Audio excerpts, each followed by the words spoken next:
Hai semuanya, selamat datang di Prosedur, podcast sebelum tidur. Podcast ini dibuat untuk menceritakan kembali sebuah kisah, cerita rakyat, legenda, maupun dongeng Nusantara yang telah lama kita lupakan. Podcast kali ini mengingatkanku pada suasana kota Semarang.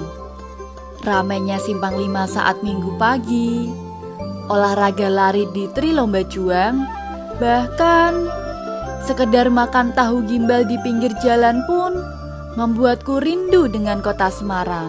Namun, di masa karantina ini, suasana itu menghilang. Maka, kali ini aku akan menceritakan legenda yang ada di kota Semarang. Salah satunya yaitu legenda Sunan Kuning. Berikut kisahnya.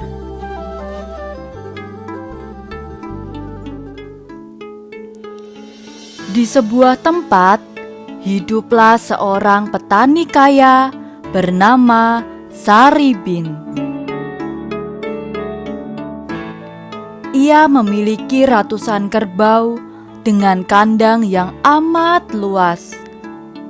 Pada suatu malam, seluruh kerbaunya hilang dan tidak ada seorang pun yang bisa dimintai keterangan.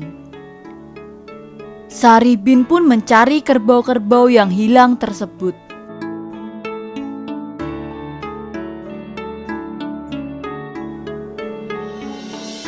Suatu hari, dalam perjalanan mencari kerbaunya, sampailah ia di perbukitan kembar yang dikenal dengan nama Widoro Kandang dan Widoro Kayangan. Pepohonan di kedua perbukitan tersebut tumbuh subur sehingga udara terasa sejuk dan nyaman. Saribin melepaskan lelah, ia duduk di bawah pohon yang rindang. Karena kelelahan, ia pun tertidur. Dalam tidurnya, Saribin bermimpi didatangi seorang kakek tua berambut putih, berjenggot putih, serta berpakaian serba putih. Kakek tua pun berkata kepada Saribin, "Wahai Kisana, kamu tidak usah bersedih. Kerbau-kerbaumu tidak hilang. Sayalah yang mengambilnya. Sengaja saya pinjam untuk membersihkan rumput-rumput di tempat ini. Saya minta maaf, apa yang saya lakukan itu telah menyusahkanmu. Sekarang bangunlah dan bawalah kerbau-kerbau itu." Begitu selesai berucap, kakek tua pun lenyap. Pada saat yang bersamaan, datanglah angin cukup kencang dengan membawa aroma yang sangat harum. Saribin pun terkejut dan terbangun. Ia hampir tak percaya dengan apa yang disaksikannya. Seluruh kerbau miliknya ada di depan matanya sekarang. Yang lebih mengherankannya lagi, udara di sekitarnya masih beraroma yang sangat harum, seperti dalam mimpinya. Lalu, digiringnya kerbau miliknya kembali pulang ke kandang. Tidak seperti saat ia berangkat, perjalanan pulangnya kini dirasakan sangat ringan dan cepat. Terlebih lagi, aroma harum itu masih saja menyertainya sampai Saribin masuk ke dalam rumahnya. Sambil melepas lelah, Saribin merenungkan seluruh kejadian yang dialaminya. Ia berkeyakinan bahwa perbukitan tempat ia beristirahat itu ditempati makhluk gaib. Saribin akhirnya mengambil keputusan hendak bertapa di tempat itu. Ia pun kembali ke tempat itu, dan disitulah kemudian ia duduk bersila, melepaskan semua keinginan keduniawiannya. Ia tidak makan, ia tidak minum, dan juga ia tidak tidur.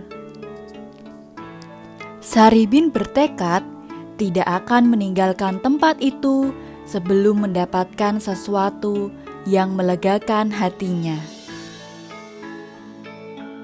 Hingga pada suatu malam, antara sadar dan tidak, datanglah di hadapannya kakek tua yang dulu pernah menemuinya dalam mimpi. Wajahnya amat bersih. Ia berjenggot putih dan berpakaian serba putih pula. "Hai Kisana, kerbaumu sudah kau temukan bukan?" "Sudah, Mbah." "Nah, karena kerbau-kerbaumu sudah saya kembalikan, sekarang saya ingin meminta sesuatu kepadamu. Bagaimana? Sanggupkah kau memenuhinya?" Akan saya usahakan untuk memenuhinya, Mbah." "Bagus. Nah, tempat yang kau gunakan untuk bertapa ini dahulu pernah digunakan untuk beristirahat dan berunding 3 sunan yang terkenal di Pulau Jawa." Aduh, kalau begitu saya minta maaf, Mbah. Saya tidak tahu." "Tidak apa-apa, Nak. Ketiga sunan itu, yang pertama Kanjeng Sunan Kuning atau Mangkuratmas. Yang kedua Kanjeng Sunan Kali atau Mangkuratman. Yang ketiga Kanjeng Sunan Ambarawa atau Syekh Maulana Mahribi Kendilwesi. Setiap sunan dikawal oleh seorang penasihat. Sunan Kuning dikawal oleh Kiai Sekabat. Sunan Kali dikawal oleh Kiai Jimat. Dan Sunan Ambarawa dikawal oleh Kiai Majapahit. Pada saat berunding itu, ketiga sunan duduk berjajar dari barat ke timur.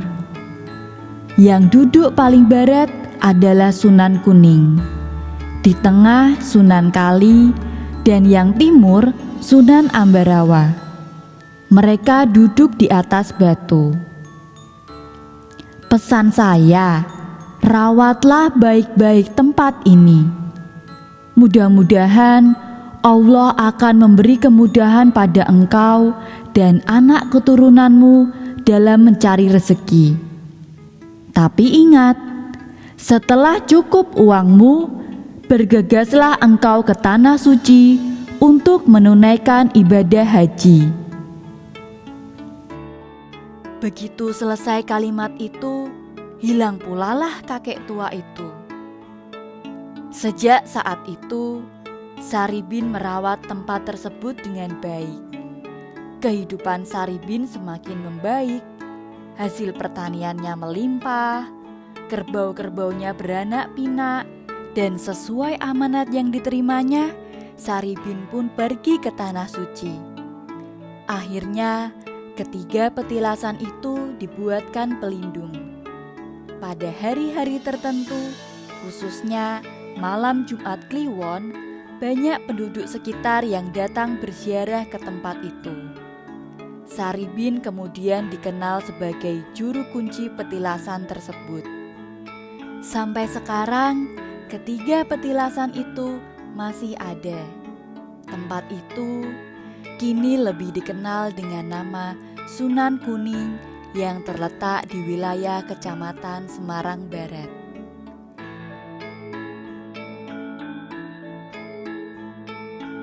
Pesan moral yang dapat kita ambil dari cerita ini yaitu, berjuanglah terus jika ingin mendapatkan yang kamu inginkan, dan tepatilah janjimu.